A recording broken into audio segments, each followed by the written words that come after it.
پاکستان کی تعمیر کے لیے، اس کی ترقی کے لیے، اس کی حفاظت کے لیے آپ نے اپنا ایک کردار ادا کرنا ہے۔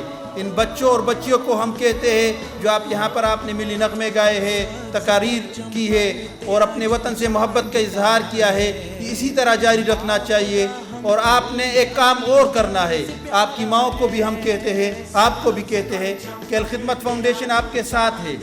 آپ نے خوب محنت کرنی ہے، اپنے اسکول میں بھی، اپنی کلاس میں بھی آپ نے بہت اچھے طریقے سے اپنی محنت کر کے ایک نمایاں پوزیشن لینی ہے۔ آپ نے اور بچوں سے زیادہ محنت کر کے یہ ثابت کرنا ہے کہ آپ اپنے خاندان کے لیے بھی اور پاکستان کے لیے بھی اور اس کی ترقی کے لیے آپ ہیرو بنیں گے۔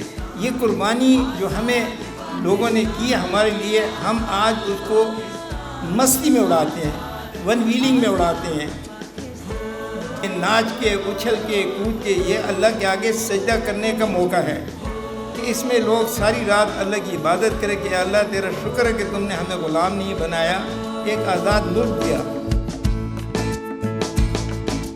کھیتیاں، صحرا، سمندر، وادیاں تیری، ساری دنیا سے ہنسی آبادیاں تیری۔ کھیتیاں، صحرا، سمندر، وادیاں تیری۔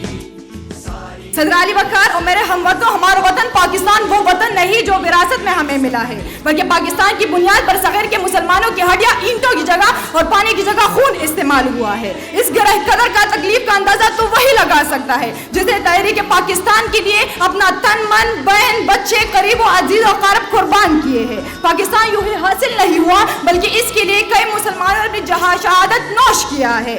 جناب صدر، جب میں تاریخ کا مطالعہ کرتی ہوں تو خود کو کئی برس پیچھے محسوس کر کے میں دیکھتی ہوں۔ صدر علی وقار میں دیکھتی ہوں کہ شہیدوں کے لہو سے لکھی گئی تحریر، قائد کی انتک محنت کی تصویر، اقبال کے خواب کی تعبیر، میرا پاکستان جب لہو لہان دنیا کے ظلم و ستم کے شکنجوں کو توڑ کر دنیا کے نقشے پر روشنی بن کے ابھرتا ہے تو اجل کر کہتے ہیں کہ چند ماہ و سال سے زیادہ جم نہ پائے گا اور دنیا کے نقشے سے غائب ہو جائے گا۔ مگر آج صدر علی وقار، آج تاریخی منظر یہ دیکھتی ہے کہ ہم اللہ کے فضل و کرم سے نہ صرف قائم و دائم ہے بلکہ ہم نے اپنی جدوجہد سے یہ ثابت کر دیا کہ جب اپنا قافلہ عزم و یقین سے نکلے گا، کہ جب اپنا قافلہ عزم و یقین سے نکلے گا، جہاں سے چاہیں گے رستہ وہیں سے نکلے گا۔